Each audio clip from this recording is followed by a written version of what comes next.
Hey guys, welcome back to my channel. In today's video, I have some fun farmhouse flips to share with you. We're flipping all sorts of items, whether it's things that would be trash or recyclables, whether it is things I just already had on hand or that I picked up on clearance, things from the Dollar Tree. We're taking them, we're giving them a facelift and making them over to fit my decor.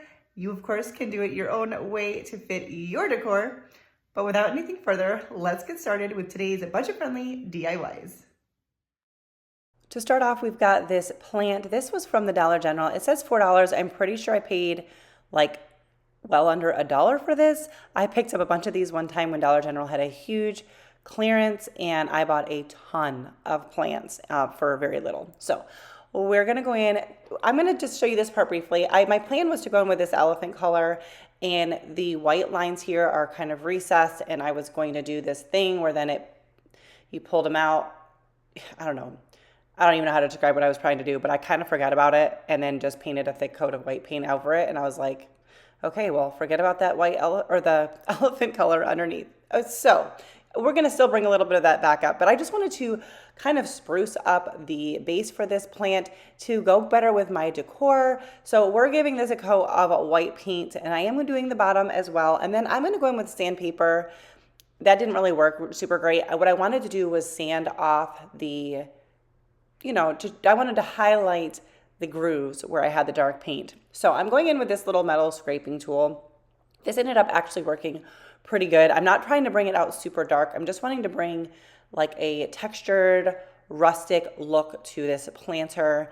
And so we're gonna scrape it, we're going to sand it, and then we're going to go ahead and dry brush some added colors on. So I'm going in with some of the elephant color.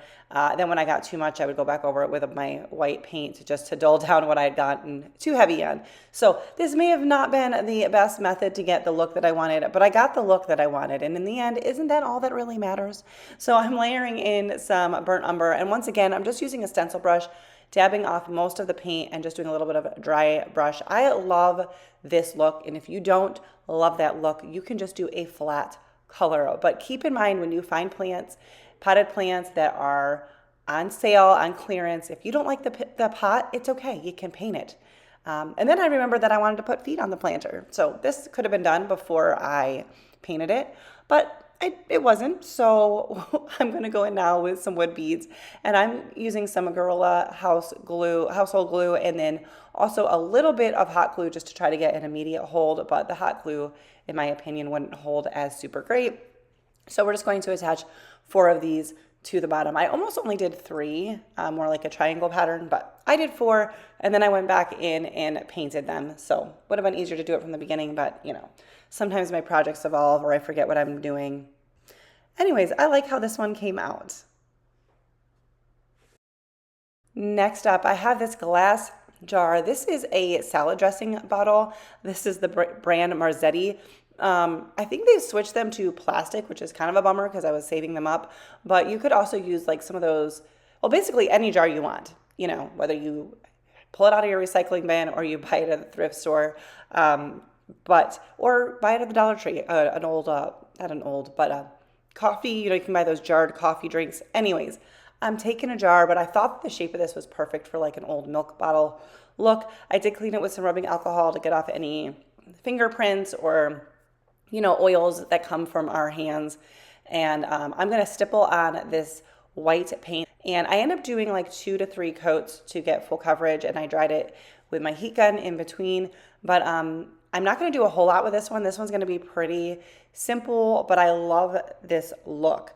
So yeah, I was drying the bottom so that I could set it down and do the top. But the stippling is nice because you don't get the brush strokes, and it also gave a very nice gentle texture. You could also add in some baking soda if you wanted to have like a thicker texture. I wasn't necessarily going for that look, so I just did it this way. If you also want the glossy look, you could always paint the inside of the jar and just take your time kind of putting only a little bit of paint in and twirling the jar around until everything's coated, letting the excess drip out, and then you can get the glassy outside if that's what you want. But this is what I wanted, so that's what I did. And all we're going to do here is just very, very minimal embellishments. So I'm just gonna wrap around some twine, but I did end up having to use some hot glue just because of the ridges on the top of this.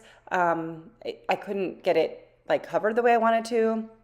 So I did a little bit of hot glue, not like the whole way around, but when I was going over those ridges, I did. And then I also wanted to do the top rim of this as well because that's how I wanted it to be. Although it's not going to be fully seen.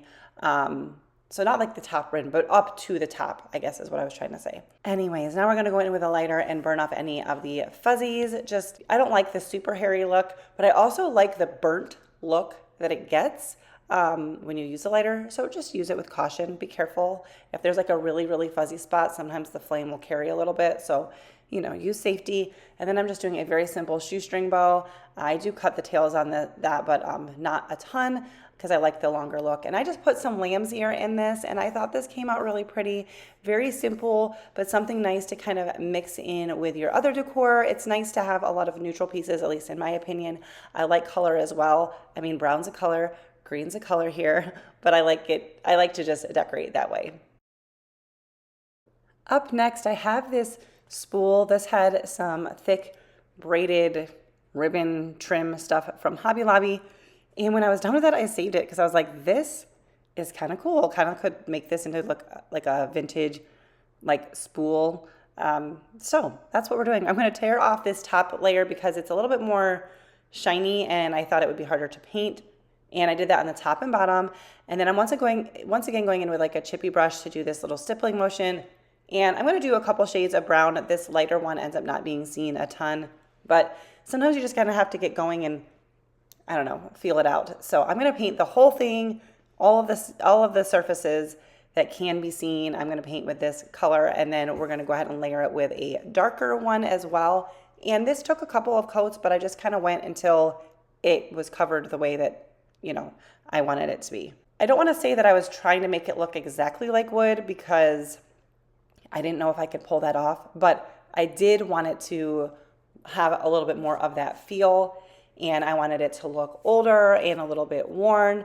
So that's kind of what I'm doing. But I think it's fun to just take things that you normally would have thrown out and be like, oh, I could do something with this. And I don't know, that's what we're doing. Now I'm dry brushing in with a much lighter color here, and just I'm going with what I feel. I don't really know how else to say it, but this is what I like. Okay, so I thought about just leaving it empty, but then I was like, no, I kind of want it to have this rope look.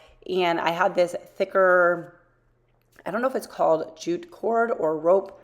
I believe it's from the Dollar Tree, but you can buy it in various places. And I didn't have enough to go all the way around, but I thought that was kind of nice. Here I was trying to decide how I wanted to lay it out. I cut off the end because it had a piece of tape around it to keep it from unraveling. So I cut that off so I could have the end frayed. And it just looks like a used piece of cord. I didn't hot glue the very, very end because I wanted the frayed piece to be sticking up. And I just styled it with some of my other pieces. And I think it looks really nice in a little ensemble. It gives a nice little rustic farmhouse feel. Up next, I've got a couple of glass bottles that I had in my kitchen. And we're once again going to clean them with some rubbing alcohol to get any fingerprints in oils or grease off of them. I don't remember what these are from, but I had them and I was going to just get rid of them and throw them in the recycle bin because I was tired of them taking up space in my kitchen. And then my friend was like, why don't you try to make something? And I was like, I think I can do that. Well, had said, I'm like, I'm going to see if I can figure something out. If I can't today, then I'm getting rid of them. And she was like, do something with them. So she pushed me to do so. So we're going in with a chippy brush. We're stippling on the paint. This did take a couple of coats, and I'm going to do all of it, including the bottom. And I did this with 2 different bottles. And now I wanted to go with a little bit of color here. I love using Waverly's Celery and Moss. Those are 2 different shades of green in their line, and I love them for my everyday decor, and I think they blend really well into spring.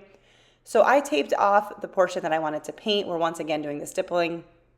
You can see that, but that just helps. I feel like on glass especially, it gives better coverage and you don't get the brush strokes and the paint doesn't peel off from the glass again. Just make sure that it is fully dry in between the coats. That's very important. But you could also easily do this with spray paint. I'm using a heat gun at a low temp, so it's not a hot heat to help dry. That just helps speed things up. You can also use a hair dryer. I did that for a long time until my hair dryer bit the dust. For the second jar, vase, bottle, I wanted it to be like similar but different. I think that's nice when you're doing sets or pairs. So this time I'm going in with Waverly in the color Moss. And then I did a smaller portion on the bottom. These bottles are also two different sizes. You'll see in a minute.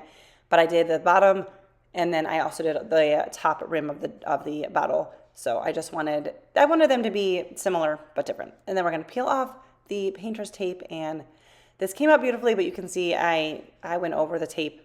My paintbrush got out of hand at the top there, so I'm just going to cover that up a little bit. And then I actually decided that I wanted to do another coat of white, so that's why it was taped off again, and I did that. And now we're going to go in with some Mod Podge. I just wanted to seal in the paint to make sure it didn't chip. I don't think it would have. I feel like the stippling technique gets better coverage and it is less likely to chip, but I just wanted to be sure. But I did use a matte finish of Mod Podge because I still wanted that matte look. I didn't want it to look glossy or shiny at all. Once our Mod Podge was dry, I pulled out this ribbon. This is a burlap ribbon from the Dollar Tree, and I thought this went really well with kind of the rustic farmhouse look. And I'm just going to put that around the line here just to add a little bit of texture. You could just do the paint, but I just thought this was really nice. So I didn't put hot glue the whole way around. I just kind of did it at the beginning and the end. I am using a finger protector. I don't always do that, but I will always recommend that you do that. And I did the same thing you can see on the other one where the paint spot here was much smaller, but I did it there and as well as the top. Sorry, I feel like I am jumbling over my words, probably because I'm trying to keep up with the video. You know, it seems like you have lots of time to talk, but you know, I don't want my videos to be like 45 minutes long, so. Okay, and then I was like, I kind of wanted to add one more detail. So I have these burlap stickers from the Dollar Tree. They come with that little sticker that often, it's like a little pop dot kind of thing.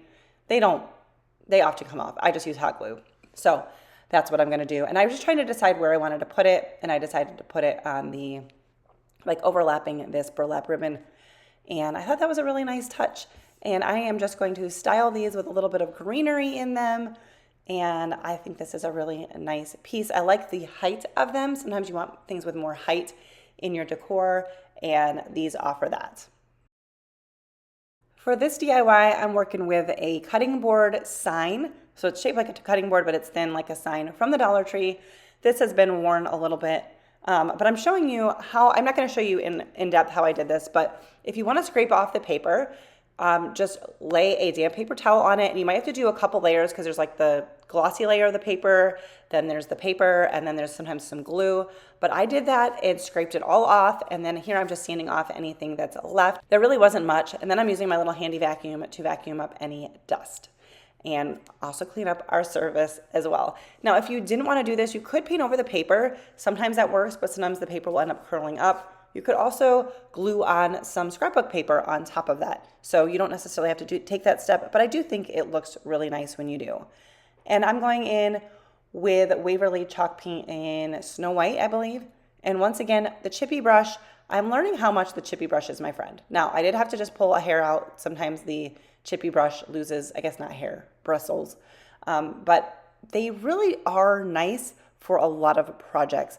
So I'm doing not a full coat, but I am doing a pretty thorough coat, but I don't mind some of that MDF board coming through a little bit. But I did a couple coats of that, and now I'm super, super lightly going over with some antique wax. Very little is on my brush, and I'm just doing light strokes. I did mostly in one way, and then I did a couple in the opposite direction. I did want this to look like an old wooden type cutting board, although obviously it's thin and doesn't actually look like a cutting board. Anyways, I have this Farm Fresh stencil from the Dollar Tree. I love this stencil. I hope they come out more in this material, like this stencil material. I feel like they work really good. So I'm taping that down, and I'm going over, this is sped up, but it still took a long time, and I took out a lot of the footage. I am using Waverly chalk paint in the color ink, and the key for the stencils is to not have too much paint, and if you have to go over multiple times, that's fine, but then you don't get the bleed through. I had 0 bleed through on this, and I've used this stencil many times. and it works really, really well. The other key, I think, is to go for the farmhouse look or something that's not super crisp, because I could have gotten a little bit of a darker look on this stencil if I went over it again, but I honestly didn't want a super dark look, and I'm actually going to fade it down even more. So, but that came out, you can see it crystal clear, but we're gonna rough it up a little bit. So I'm going back over with my sandpaper. Once this is totally dry, of course, because you don't want to smear the paint, that'll be a problem. But I wanted it to look older and not as crisp and dark.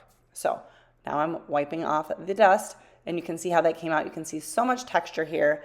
And then I wanted a little something through the handle here, and I wanted something thicker than just regular, like the thin jute twine. So I'm using this, again, I don't know if it's like the nautical rope or a jute cord. I'm not sure exactly what it's called. It is from Dollar Tree, although I've picked some up from Hobby Lobby as well. And this is too thick to tie in a knot. I thought it would just look really weird. So I'm just gonna glue the two ends together, and then I'm going to take a slightly smaller rope, and I'm going to hot glue that around the end and just wrap that a few times. And I thought this gave a really nice finished look, and this would be a really cute sign to lean up like on your kitchen counter or something, or I guess anywhere. Or with this cord, you could actually hang it from, like if you have some decorative hooks in your kitchen. But I thought this was a good way to finish it off, and just use a little bit of glue here at the end. And I, once again, went in with my lighter, burn off the fuzzies, and it also gives it a really nice burnt look. And this is really pretty. I don't have this displayed in my kitchen because I wanted to take a picture of it where it was in some good lighting, but I love how this one came out. I was very, very pleased with this DIY. Well, that's going to do it for today's video. If you liked it, don't forget to give it a big thumbs up. If you are new here, I would love it if you would consider subscribing to my channel before you leave. Make sure your notification bell is turned on so you don't miss out on my future videos, and I'll see you in the next one. Bye, guys.